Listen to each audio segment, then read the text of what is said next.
Hello everyone. I know कि मैंने कहा था कि आज 100,000 ईयर ऑफ की रिफाइनिंग के मेन कैरेक्टर एंचेस्टर सू यंग की एक लॉन्ग वीडियो आएगी, लेकिन सोल लैंड 2 के लेटेस्ट एपिसोड में एक काफी इंटरेस्टिंग स्टोरी छुपी हुई है, जिसके लिए मैं काफी ज्यादा एक्साइटेड था और इस वीडियो को बनाने के लिए मैंने बहुत ही पहले कह भी दिया था। बात करें एंचेस्टर सू यंग के लॉन्ग वीडियो की, तो उसको मैं मंडे को अपलोड कर दूंगा और इसका गुड न्यूज ये है कि इसकी वॉइस ओवर ऑलरेडी कंप्लीट हो चुकी है, केवल वीडियो एडिटिंग बाकी है जिसको कि मैं कल कंप्लीट कर दूंगा और मंडे को आप लोगों को ये वीडियो देखने को मिल जाएगी। अब बात करते हैं सोल लैंड 2 के इंटरेस्टिंग स्टोरी के बारे में, जिसमें कि लव और रिवेंज दोनों भरा हुआ है और इस स्टोरी पे एक पंच लाइन भी काफी सूट करता है। जंग और प्यार में सब जायज होता है, everything is fair in love and war. ऐसा मैं क्यों कह रहा हूँ, ये जानने के लिए वीडियो को लास्ट तक जरूर देखिएगा। तो चलिए स्टार्ट करते हैं अपनी इस वीडियो को बिना किसी देरी के। गाइस, आप लोगों को सोल लैंड के 3 लिमिट दौलुओं के हार्ट ब्रेकिंग लव स्टोरी के बारे में तो पता ही होगा। अब इस बात से आप में से कई लोगों ने तो गेस भी कर लिया होगा कि मैं किन के बारे में बात कर रहा हूँ। मैं बात कर रहा हूँ तैंग क्लैन के ancestor Tang Chen, martial soul hall के एंचेस्टर कियान दाओलू और पोसाइडन आइलैंड की हाई प्रिस्टेस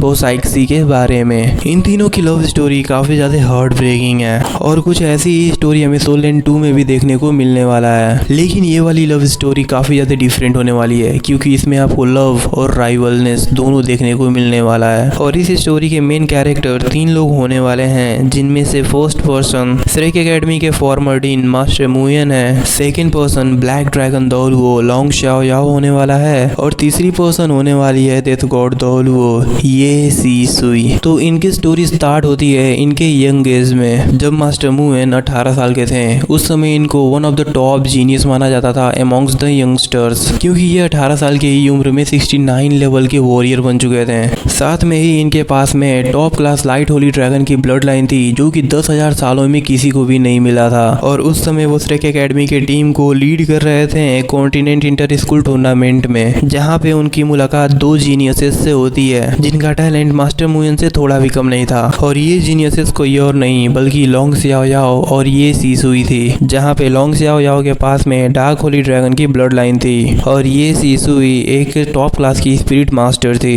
और इसी कंपटीशन में ही इन तीनों की दोस्ती काफी गहरी हो जाती है और उस कंपटीशन में मास्टर मुयन और लॉन्ग सियाओ याओ मिलकर के अपने सभी ओपोनेंट्स को काफी आसानी से डिफीट कर देते हैं with the help of their blood lines. और इन दोनों की light and dark Holi dragon की ब्लड लाइंस को देख करके लोगों ने twin black and white Holi dragon का टाइटल दे दिया। और इसके बाद इन तीनों ने पूरे कॉन्टिनेंट में होने वाले कंपटीशन को एक साथ दिया और आपस में कल्टीवेशन मेथड्स को शेयर किया, जिसके बीच इन तीनों के बीच में गहरी दोस्ती हो गई थी। और वो दोस्ती कब प्यार में बदल गई इन तीनों को पता भी नहीं चला। और क्योंकि मास्टर मुयन और लॉन्ग सियाओ याओ ट्रू फ्रेंड्स थे, इसलिए वो एक दूसरे को हर्ट नहीं करना चाहते थे। दैट्स व्हाई उन्होंने इसकी जिम्मेदारी ये सी सुई पे ही सौंप दी थी और साथ में ही जा करके ये सी सुई को प्रपोज कर देते हैं। गाइस, मैं बार बार इस लेडी को ये सी सुई नहीं बोलने वाला हूँ, इसलिए मैं अब से इसको मिस ये बोलूंगा।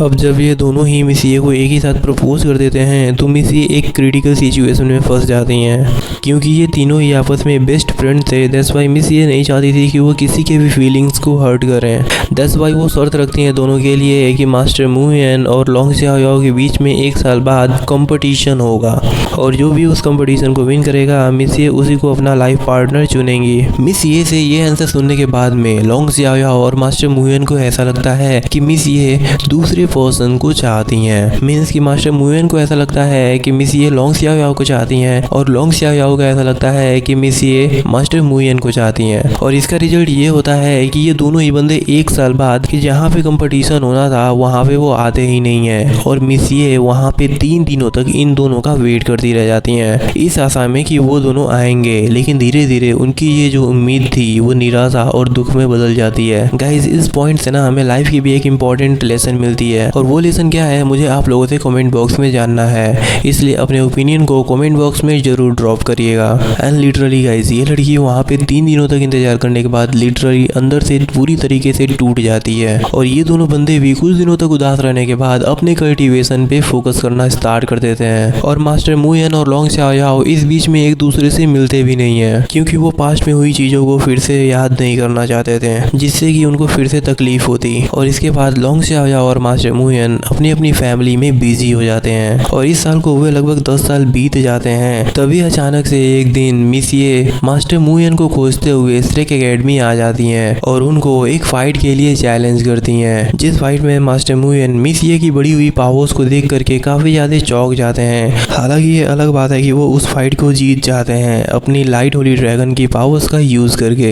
लेकिन वो मिस ये के एविल स्पिरिट एसेंस को देख करके चौंक जाते हैं। और इसका रिजल्ट ये होता है कि उस समय जो श्रेक एकेडमी के ग्रैंड मास्टर थे वो मिस ये के कल्टीवेशन को क्रिपल कर देना चाहते थे, लेकिन मास्टर मू लाओ के काफी ज्यादा रिक्वेस्ट करने के बाद मिस ये को श्रेक एकेडमी के कारखाने में डाल दिया जाता है। लेकिन किसी ने सोचा नहीं था कि इस इंसिडेंट के 10 ही दिन बाद श्रेक एकेडमी पे group of evil spirit masters attack कर देंगे। जिस अटैक में वो मिस ये को छुड़ा करके ले जाते हैं, लेकिन उस अटैक में एविल स्पिरिट मास्टर्स का काफी बड़ा लॉस भी हुआ था। लेकिन मिस ये जाते समय अपनी नफरत और गुस्से से भरी आंखों से मास्टर मुयन को देखती हैं, जो देख करके मास्टर मुयन भी काफी ज्यादा शॉक्ड होते हैं क्योंकि उनको इसके बारे में कुछ भी पता नहीं था। और इस इंसिडेंट के बाद में मास्टर मुयन और लॉन्ग स्याओ याओ फाइनली मिलते हैं और वो दोनों ही ये बात जान करके काफी ज्यादा हैरान परेशान होते हैं कि दोनों ने ही एक ही पॉइंट सोचा था। जिसके बाद ये दोनों पर्सन डिसाइड करते हैं कि वो मिस ये को ढूंढेंगे और उनको सारी बातों को एक्सप्लेन करेंगे कि उस साल क्या हुआ था। लेकिन फाइनली जब वो मिस ये से मिलते हैं तो ये देख करके शॉक्ड हो जाते हैं कि जिस मिस ये को वो लोग जानते थे वो मिस ये पूरी तरीके से बदल चुकी हैं। उसके बाल अब ग्रे हो चुके हैं और वो एवलिस और में पूरी तरीके से ढक चुकी है। तभी मिस ये बिना उनकी एक्सप्लेनेशन सुने इमीडिएटली अटैक कर देती हैं उन दोनों पे और वो दोनों ही ये देख करके हैरान होते हैं कि मिस ये की एबिलिटीज उन दोनों की एबिलिटीज को सरपास कर चुकी हैं, जिसका रिजल्ट यह होता है कि मिस ये इन दोनों को बहुत ही बुरी तरीके से हरा देती हैं। हालांकि वो इन दोनों को किल नहीं करती हैं, इसके जगह पे वो इन दोनों से इंट्रोगेट करती हैं कि उस साल मिस ये को इन दोनों ने इतना ह्यूमिलिएट क्यों किया था, जिसके जवाब में ये दोनों मिस ये को सारी चीजों को एक्सप्लेन कर देते हैं, जो जान करके मिस ये भी काफी ज्यादा शॉक्ड होती हैं। और क्योंकि ये दोनों मरने के कगार पे थे तो इनके पास झूठ बोलने की भी कोई वजह नहीं थी, दैट्स व्हाई मिस ये भी इनकी बातों पे विश्वास कर लेती हैं और फिर फुट फुट कर रोते हुए कहती हैं कि 3 आदमियों ने उनकी जिंदगी को पूरी तरीके से बर्बाद कर दिया है। फिर वो कहती हैं कि मैंने उस साल तुम दोनों का 3 दिनों तक वेट किया था, लेकिन तुम दोनों में से कोई भी नहीं आया, जिस बात का गुस्सा मुझ में इतना ज्यादा बढ़ चुका था कि मैंने टायरलेसली कल्टीवेशन करना स्टार्ट कर दिया रिवेंज लेने के लिए। और इसका रिजल्ट ये होता है कि ये मरने के कगार पे आ जाती हैं। लेकिन उसी समय मिस ये को एक एविल स्पिरिट मास्टर रेस्क्यू करता है, जो कि उनको एविल स्पिरिट को कल्टीवेट करने की टेक्निक को सिखाता है, जिसके बाद ये भी एक एविल स्पिरिट मास्टर बन जाती हैं। लेकिन जब इनका हस्बैंड मिस ये को रेस्क्यू करने के लिए श्रेक एकेडमी आता है तो वो हेवनली इंजर्ड हो जाता है श्रेक एकेडमी के ग्रैंड मास्टर्स के अटैक के द्वारा, जिसके कारण से उसकी जल्द ही मौत हो जाती है। अब सारी सिचुएशन इतने क्रिटिकल स्टेज पे आ गई थी कि लॉन्ग स्याओ और मास्टर मुयन को समझ नहीं आ रहा था कि वो क्या करें। तो मिस ये कहती हैं कि मैं चाहती हूँ कि तुम दोनों एक ओथ लो कि आज से तुम दोनों एक दूसरे को भाई कभी नहीं कहोगे और आज से 10 साल बाद तुम दोनों मरते दम तक एक दूसरे से फाइट करोगे। जिसके बाद मास्टर मुयन और लॉन्ग स्याओ याओ के बीच में हर 10 साल बाद फाइट होती थी और ऐसे ही फाइट करते हुए ये बंदे एक टाइटल्ड दौलुओ बन जाते हैं। एंड लास्टली इन दोनों बंदों की एज 100 ईयर की हो जाती है। उस समय इन दोनों बंदों की कल्टीवेशन लिमिट दौलुओ तक पहुंच जाती है और ये लास्ट फाइट होने वाली थी, जिसमें से किसी एक बंदे को मरना ही था, नहीं तो मिस ये पूरे कॉन्टिनेंट को डिस्ट्रॉय कर देती। लेकिन ऐसा कभी होता ही नहीं है, क्योंकि बॉडी सेक्ट का लीडर जो कि दुबसी का बड़ा भाई है वो अटैक कर देता है श्रेक एकेडमी पर, जिससे कि फाइट करते समय मास्टर मुयन को हैवी इंजरीज हो जाती हैं, जिसको रिकवर करने में उनको सालों लग जाते हैं। लेकिन वो पहले जैसे लाइट होली ड्रैगन की पावर्स का यूज नहीं कर पाते हैं और इस इंसिडेंट के बाद लॉन्ग स्याओ याओ और मिस ये कभी भी दोबारा अपीयर नहीं होती हैं और कुछ इस तरीके से इन लोगों की जो लव स्टोरी है वो लास्ट में खत्म हो जाती है। आप लोग जरूर सोच रहे होंगे कि मिस ये इन दोनों बंदे में से किससे प्यार करती थी। तो मिस ये प्यार करती थी मास्टर मुयन से, और मास्टर मुयन को जब ये बात पता भी चलती है ना तो उनको इस बात का अपने लाइफ टाइम रिग्रेट रहता है। तो ये स्टोरी थी 3 लिमिट दौलुओं के लव और रिवेंज की। आप लोगों को ये स्टोरी कैसी लगी हमें कमेंट बॉक्स में जरूर बताइएगा। मिलते हैं एक और नए वीडियो में, तब तक के लिए टाटा बाय बाय।